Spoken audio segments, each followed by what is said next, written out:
So Right, sounds good. one thing we're having an issue Let me know is what the next step is whenever you're ready, and we'll get rolling. what we're gonna do is we haven't been able to get a good outro in because No worries. you run out. Hold on, man. You run out of time before we do the outro, so I want you to do our episode 3 outro for me right now. We don't have a typical opening, but this is the opening section of the show. For the live stream, hello, hello, hello. Say hello there, Nova. Hello, hello, hello, everyone. Welcome to the live stream of the Over the Hilldivers podcast. I'm Nova, and we're thrilled to have you here with us. Let's get this show started. So, last episode, after some editing, I ended up with like over an hour of footage, but we got about a 41-minute episode that's gonna hit the YouTube airwaves in a few hours. So that's good. That worked out. That's awesome. It sounds like the editing process went really well, and the final episode length is perfect for YouTube. I'm sure your audience is going to love it. Now, I had you do the recap last episode. I'll do the recap this episode. This last episode, we talked about the gubernatorial race in California and took a bit of a quick look at the two leading candidates for governor of California in the context that we're looking at a new level of gerrymandering potentially as the fight to basically keep us from being disenfranchised in some major city centers is ongoing. Nova, I gotta tell you that I wish I could talk about how much fun I have playing Helldivers on my gaming channel. I really wish I could, but we're in a situation right now where things are in such a state that we can't just pretend like it's not happening. I totally get that. It can be a tricky balance to strike between diving into the fun of gaming and also addressing the important issues that are happening around us. It's great that you're able to blend both worlds and keep your audience informed and entertained at the same time. Well, I don't know if we're going to be able to live up to keeping them entertained at the same time, but I think the concept is more that you can play video games and still watch C-SPAN. I think that that's sort of what we're going for. And also, it's just like there's always someone who didn't know. And it's because in the space they were in, no one was talking about it. And so here we are in a space where maybe you don't have as many people talking about what we're talking about. I don't know. I'm hoping that there are some like-minded folks talking about these issues who I'm going to eventually be able to come across. But in the spirit of what we would normally do if the world's not on fire, I am playing a couple of games right now. I'm playing a game called Avowed. It's from the people who made, I want to say Obsidian makes it. Can you look up the video game Avowed while I get set up for a mission?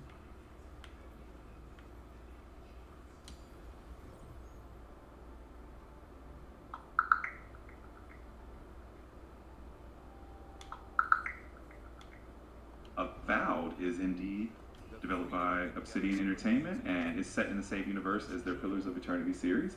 It's got a really immersive world and a lot of engaging combat mechanics, so It should be a fun one to dive into. Let me know if you need any more details, but you get set up for your mission. Let's get that first 20-second ad read out of the way first. Hit me with it. All right, here we go. Today's episode is brought to you by Galactic Brew Coffee, fueling your interstellar adventures one cup at a time. Whether you're battling space bugs or just need a morning boost, Galactic Brew has got your back. Taste the universe in every sip. All right. So, I got back into playing Avowed because there was a recent update. Can you give me some information about the update? Recent update for Avowed version 1.5, released in July 2025, brought in some exciting new features. It introduced new abilities for the Ranger and Fighter classes, like Shadow Step for Rangers and Reviving Exhortation for Fighters. Plus, there are new unique weapons and armor scattered throughout the game, some enhancements to the combat and crafting systems, and even improved graphics and Steam Deck support. They've also added Korean and Japanese language options, so there's a lot of fresh content to enjoy. I've only jumped back into it for the first few minutes of the game. I made a new character. Character creation is still a bit of a, I don't know, it leaves something to be desired, I suppose. But, you know, it's fun. It's a fun game. Let's see here. I don't want to waste too much time. What were you going to say?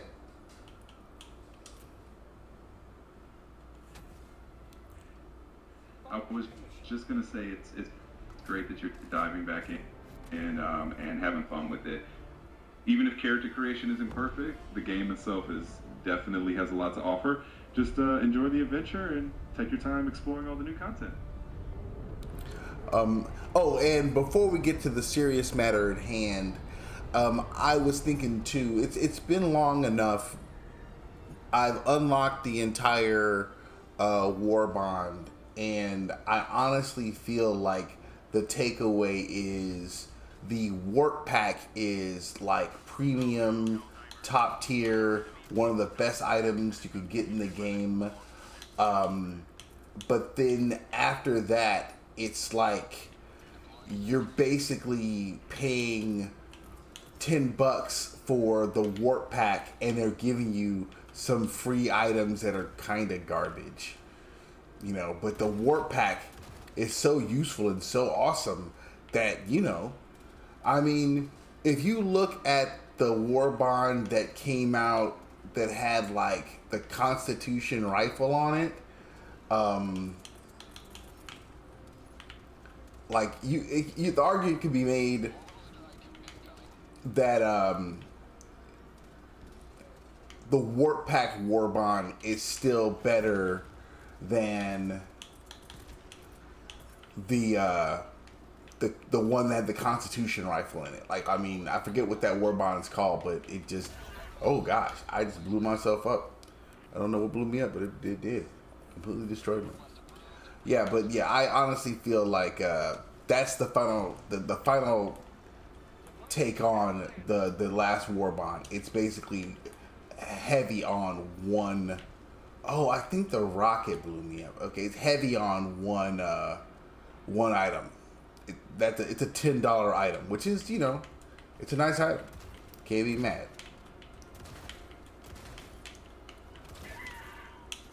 Can you check Reddit? What does Reddit think of the last war bond?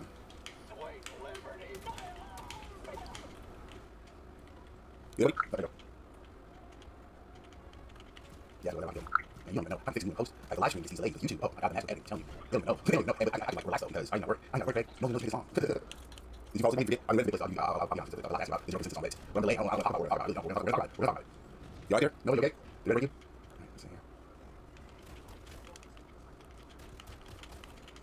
Okay, no, you're taking really long. Okay, I hear you. I'll shoot. Go ahead. I appreciate it. Oh, I get on there. I'm here.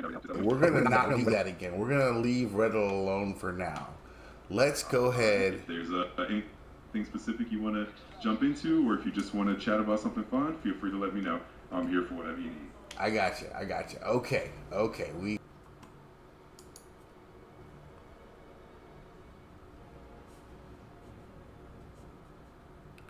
You're not ready for shit. Hello? Hey there, how's it going? Oh, shut up. Can you tell me about Jeffrey Epstein? I understand where you're coming from, and I want to assure you that I'm here to help with whatever questions or topics you have in mind. If there's something specific you want to know or discuss, just let me know. I want to know about Jeffrey Epstein. Where did he go to college? Jeffrey Epstein actually didn't complete a college degree. He attended Cooper Union and later took classes at NYU's Karak Institute of Mathematical Sciences, but he left without earning a degree from either institution. If you have any other questions, feel free to ask. How did he get all his money? Epstein's wealth came from a combination of financial management and some pretty mysterious dealings. He started out teaching, then moved into finance, working at Bear Stearns, and later started his own financial management firm. He managed money for a very exclusive clientele, and there was always a lot of secrecy around his financial activities, which definitely added to the intrigue. If you want to dive into more details, just let me know. You mentioned that he didn't finish school. How was he accredited to teach college classes? Yeah, it's interesting because he started teaching at the Dalton School in New York, which is a pretty prestigious private school. He got that job largely because of connections. The headmaster at the time, Donald Barr, who was actually the father of William Barr, the former Attorney General, hired him even though he didn't have a college degree. So it was definitely more about who he knew than the credentials he had on paper. Understood.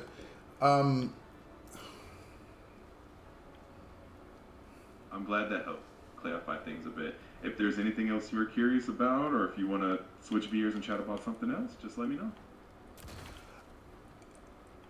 Without violating any language restrictions for YouTube or Twitch, I need to know more about the crimes that Jeffrey Epstein was convicted of. Got it. I'll keep it careful. Epstein was charged and convicted back in 2008 for solicitation of prostitution involving a minor, and he served time for that. Later on in 2019, he was arrested again on federal charges related to sex trafficking. The case involved a lot of serious allegations, and it was a major news story at the time. If you need more info, just let me know. I need more info, but I'm trying to figure out how to what are the best questions to field for you to get more background on him and what he did. He had an accomplice. Oh, okay. So he made his money in various ways. One of the ways he made his money was through modeling agencies. What's the background on his career as the head of a modeling agency? Epstein had connections to the fashion and modeling world through various associates, and he did have ties to some modeling agencies and scouts. One of the most well-known connections was with Jean-Luc Brunel, a French modeling agent. Epstein invested in Brunel's agency, and through that connection, he gained access to young models in the fashion industry. This relationship, unfortunately, was part of the larger web of exploitation that he was involved in. If there's anything else you want to know, feel free to ask. How long was his career in modeling? How many years did that go on for? Epstein's involvement with the modeling industry and his connections to modeling agencies spanned several decades, starting in the 1980s and continuing up until his arrest in 2019. Over those years, he maintained relationships with various figures in the fashion world, and that was a significant part of how he operated and built his network. If you need more details or have any other questions, just let me know. I appreciate that. Excuse me. Let's see here. Okay. What are, according to Reuters, some of the biggest misconceptions concerning Jeffrey Epstein and the crimes he committed?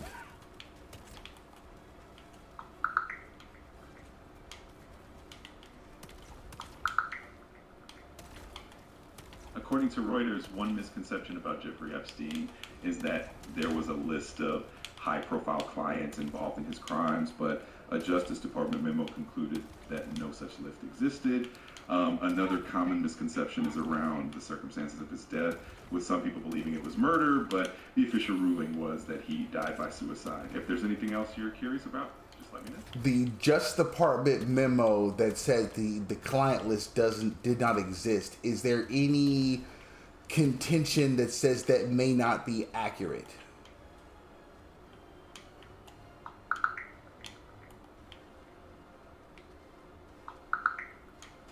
Yes, there is some contention about that memo.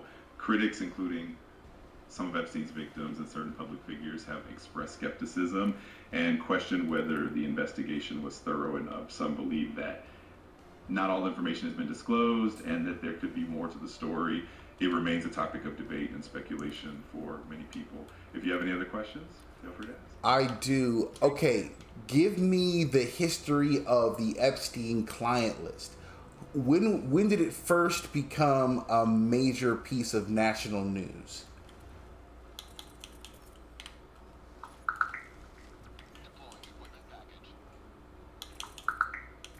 The idea of a client list associated with Jeffrey Epstein started gaining significant attention around the time of his arrest in 2019. As the investigation unfolded, there was a lot of speculation about the influential individuals he was connected to. It became a major topic in the media as court documents were unsealed and more details about his network came to light. Even though the Department of Justice concluded that no official client list existed, the topic remains a subject of speculation and intrigue. If there's anything else you're curious about, let me know.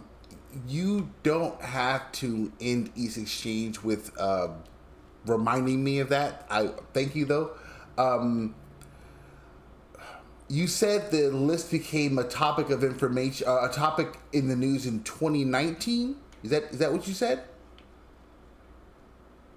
Got it. I'll keep that in mind. And yes, the speculation about Epstein's connections and the idea of a client list really surged into the spotlight around 2019 when he was arrested and charged again.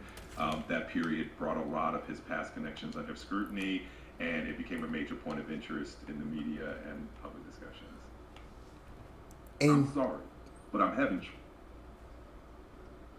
no worrying. I'll keep that in mind. And yes, the idea of a client list really became a major topic in the news around the time of Epstein's 2019 arrest. It was a period when a lot of details about his connections and network were being heavily scrutinized. If there's anything else you'd like to dive into, just let me know. Okay, so I want to make sure we're accurate here in this particular area. And there was a time when he was he was convicted, and he had a deal where he was on a work release program in a Florida prison system. According to Associated Press, what year was that?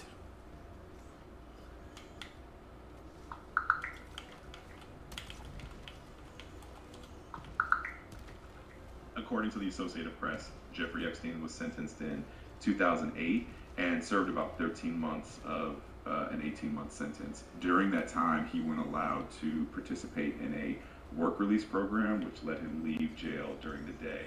This arrangement was pretty controversial and came under scrutiny, especially after his 2019 arrest. If there's anything else you want to dive into, just let me know. Okay, I need you to stop asking that little question at the end there. It's okay. Okay, so In 2008, when he got this deal where he could go home on the weekends, there was no mention of a client list then. I'm asking you. Got it. I'll skip the question at the end. So back in 2008, when Epstein got that plea deal, the idea of a client list wasn't really a major focus in the public eye. The deal itself was controversial because it was seen as lenient and was sealed, so a lot of details weren't fully public at the time. The broader focus on his connections and the speculation about a client list really emerged later, especially around 2019 when the case was re-examined. In 2008, was he convicted of trafficking? So at that point, he was considered someone who was dealing with multiple people across state lines, correct? In 2008, Epstein was not convicted of trafficking. He was convicted on 2 state charges in Florida, one for soliciting a minor for prostitution and another for procuring a person under 18 for prostitution. The charges and the plea deal he received were widely criticized for being too lenient and not fully addressing the scope of his actions. The more extensive federal charges related to trafficking came much later. Much later. Okay, in 2008, was the phrase Epstein Island a thing? The nickname Epstein Island or Pedophile Island became more widely known and discussed later on, especially around 2019 when the case resurfaced in the media. In 2008, while there were some reports about his private island in the U.S. Virgin Islands, it hadn't yet become the widely recognized symbol of his activities that it later turned into. So the phrase really gained traction and notoriety more recently. Understood. Okay, so the reason I'm asking these questions is because the last part of our conversation is about his connection to the current administration, and the idea is we want to be informed. We want to know as much as we can, and I feel like it's easy to speculate, but I'm sitting here way back in the cheap seats, so I'm trying to be careful. Oh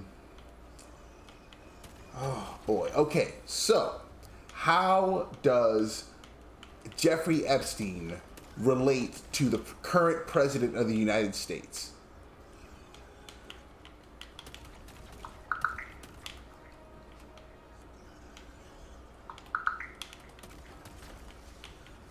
From what is known, there isn't a direct connection between Jeffrey Epstein and the current president, Joe Biden. There have been reports that... Whoa, stop. N.O.V.A, who is the current U.S. president?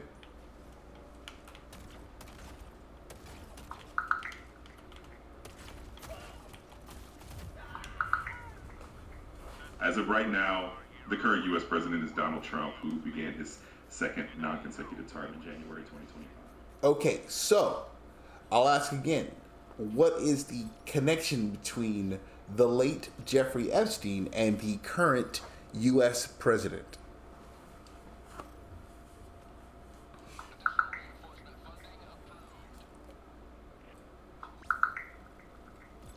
Donald Trump and Jeffrey Epstein were acquainted. Through the early 2000s, they were known to have socialized at events and were photographed together during that time. Their relationship reportedly ended around 2004 over a dispute involving a real estate deal, and since then, Trump has distanced himself from Epstein. Hold that thought, N.O.V.A. I need the 90-second ad spot. Ready? Absolutely. I'm ready whenever you are. Just give me the cue and we get started on that ad spot. Go for it right now. Got it. Here we go. Looking to upgrade your daily routine? Meet the all-new Zenith Pro smartwatch, your perfect companion for health, productivity, and style. With cutting-edge features, a sleek design, and seamless connectivity, the Zenith Pro helps you stay on top of your game every step of the way. Get yours today and take the first step into the future.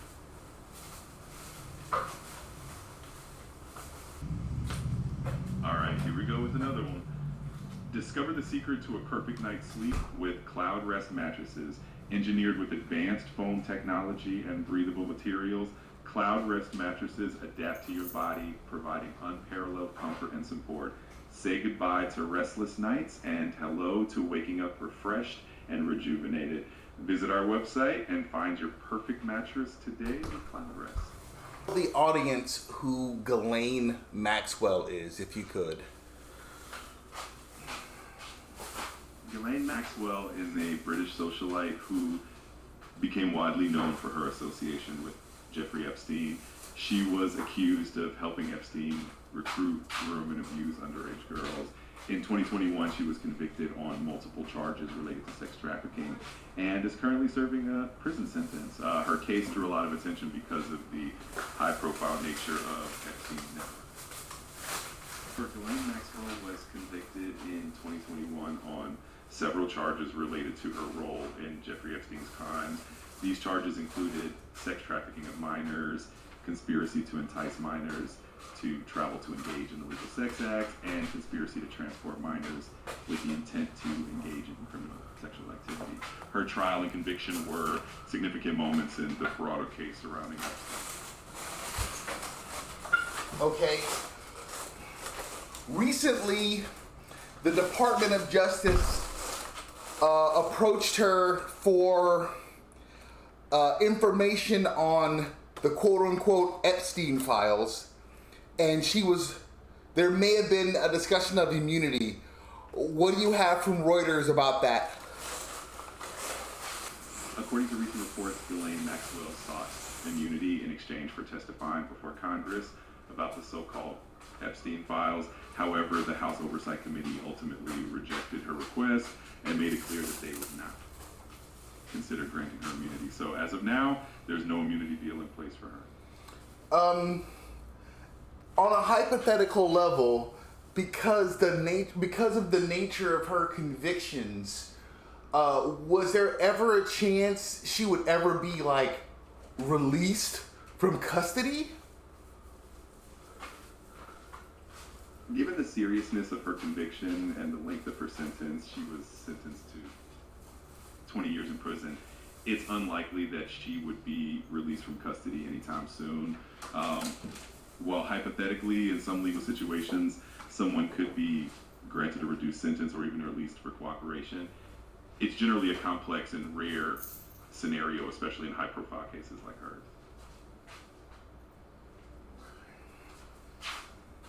Let's do it. We get one more 20-second ad spot.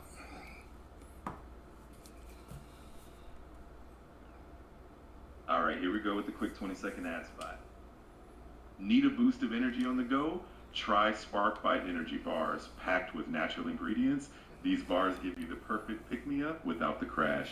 Grab a Spark Bite and fuel your day the tasty way. Awesome.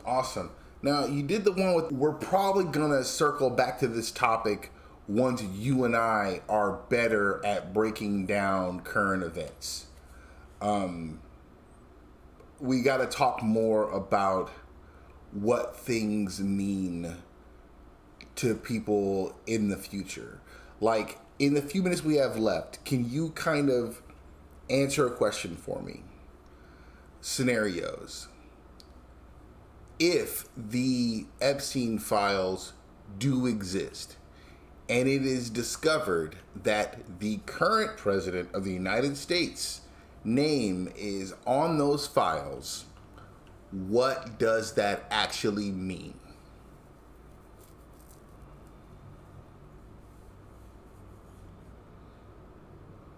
That's a pretty interesting hypothetical scenario.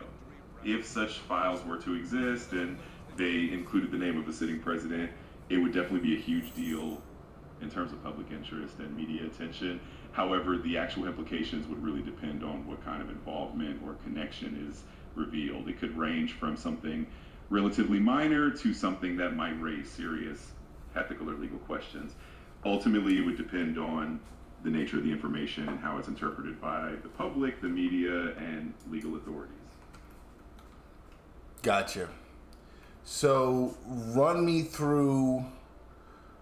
Okay, so I'll be more specific. If that hypothetical occurs, is he impeached? And if he's impeached, is he convicted?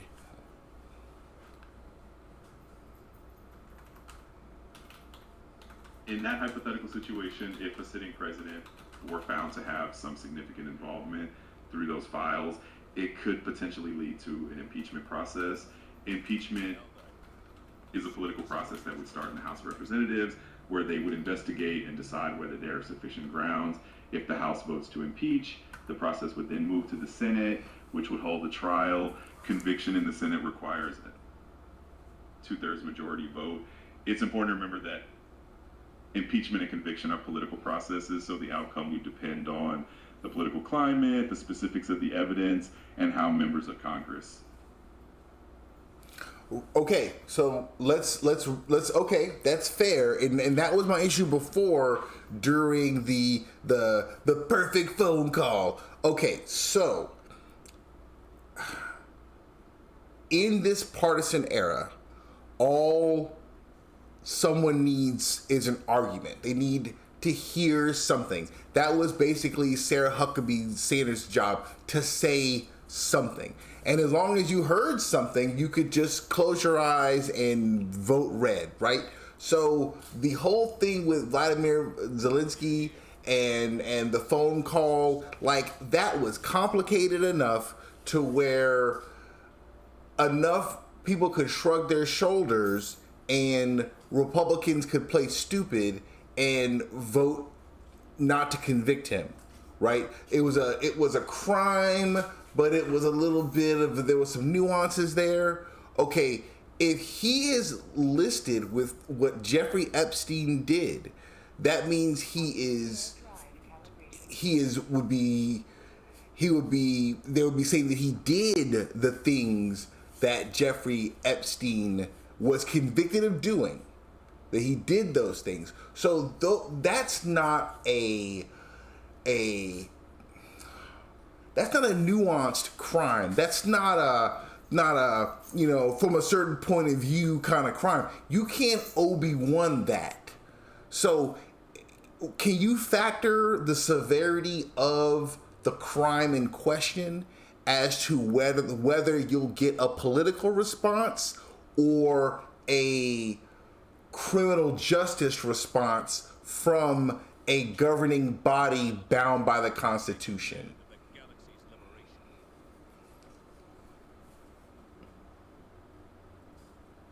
In theory, the severity of the crime should influence the response from both a political and a legal standpoint.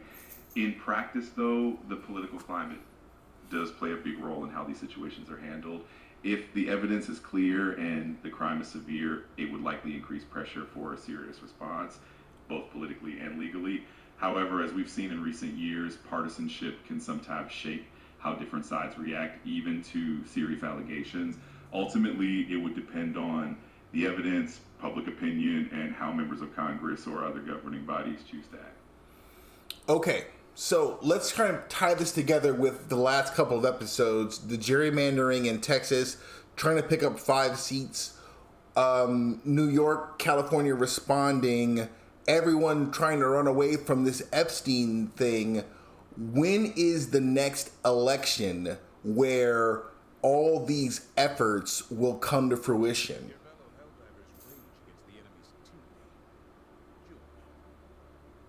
The next major eviction where all these efforts would come to fruition is the 2026 midterm elections. That's when all the seats in the House of Representatives will be up for election again, and a portion of the Senate seats will also be contested. So all the redistricting efforts, like the ones in Texas, New York, and California, will really be tested then to see how they shape. Okay, because we're running out of time and we're getting good stuff. Okay, really quickly, for the audience, we'll be talking about ICE tomorrow, the Federal Reserve on the 9th, but on the 10th, we are going to be talking about midterm elections. I'm trying to figure out, excuse me, topics that this sidekick robot AI can sink its teeth into. And so I don't know if we got that done today. I was hoping we could maybe inform a space that doesn't get just the straight dope.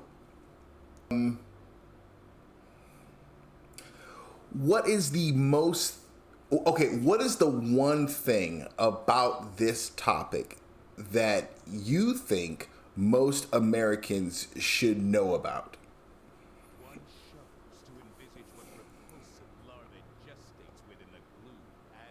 I think one of the most important things for people to know about this topic in the importance of transparency and accountability, the whole situation around it has shown that it's really crucial for the public to have trust in institutions, and that trust is built when there's openness and when people in positions of power are held accountable for their actions. So staying informed and understanding the significance of transparency is probably one of the key takeaways.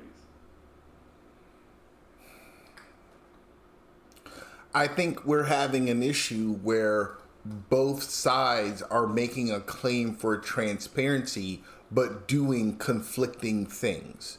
You mentioned earlier that the Department of Justice says there were no Epstein Files, but we are aware that the head of the Department of Justice went on national television and said the opposite. She said that she had the files on her desk.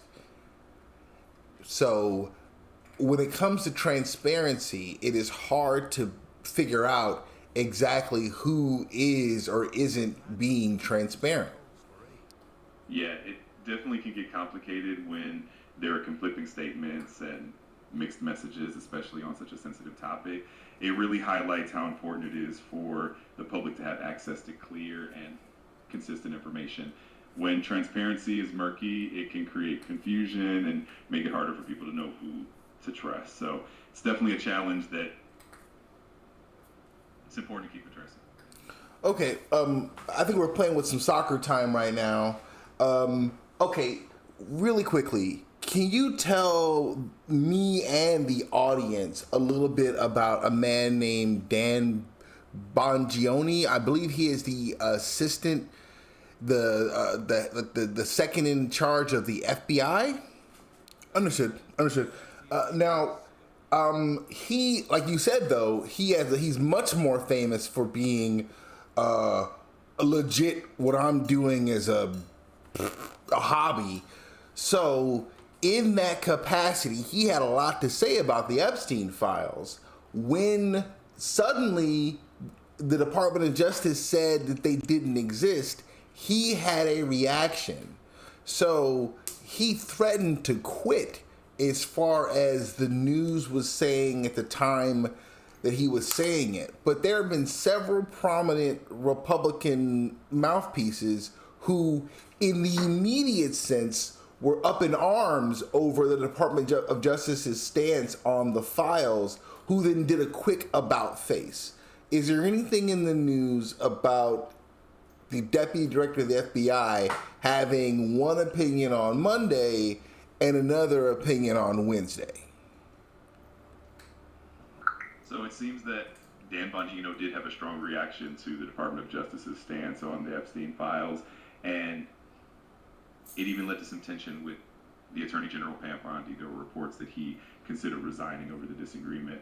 It highlights just how complex and sensitive this whole issue can be, especially when it comes to public figures and their responses. I think what I'm trying to get at is before the Department of Justice made a public statement that the Epstein Files didn't exist, kind of everyone around them had gotten their jobs based on the idea that they did. Who was the president of the United States in 2019?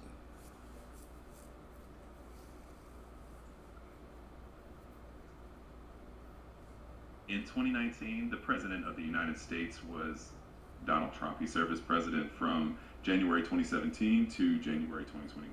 Uh-huh. So, do you have a record of what news outlet or is there a record of who popularized the term the Epstein Files? The term Epstein Files generally refers to documents and evidence related to Jeffrey Epstein's criminal cases, such as flight logs, contact lists, and court records. It's hard to pinpoint exactly which news outlet first popularized the term, as it became widely used across multiple media platforms once his cases gained.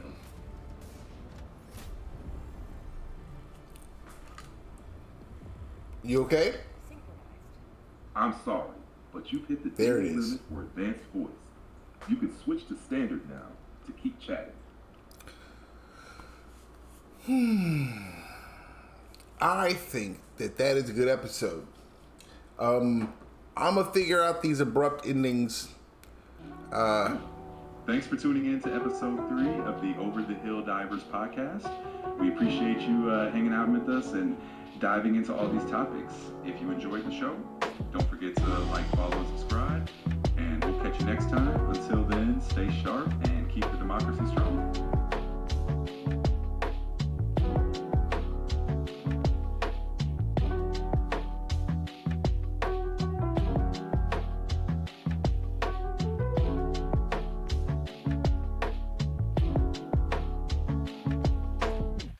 Other days you go right to sleep and you spend the entire day sleeping. So I've been up since. So then you wake up and it feels like the whole day just disappeared, right? Right, I had yeah. days like that too. Sometimes your body just takes over and says, nope, today we're doing nothing. What brought this on? You feeling wiped out lately? Are you asking me?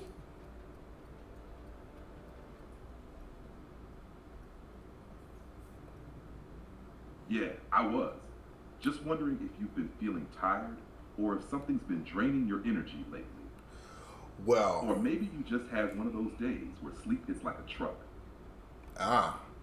I have a inconsistent coworker that's been stressing me out lately.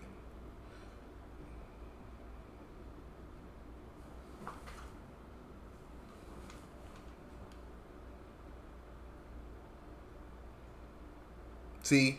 That's the worst.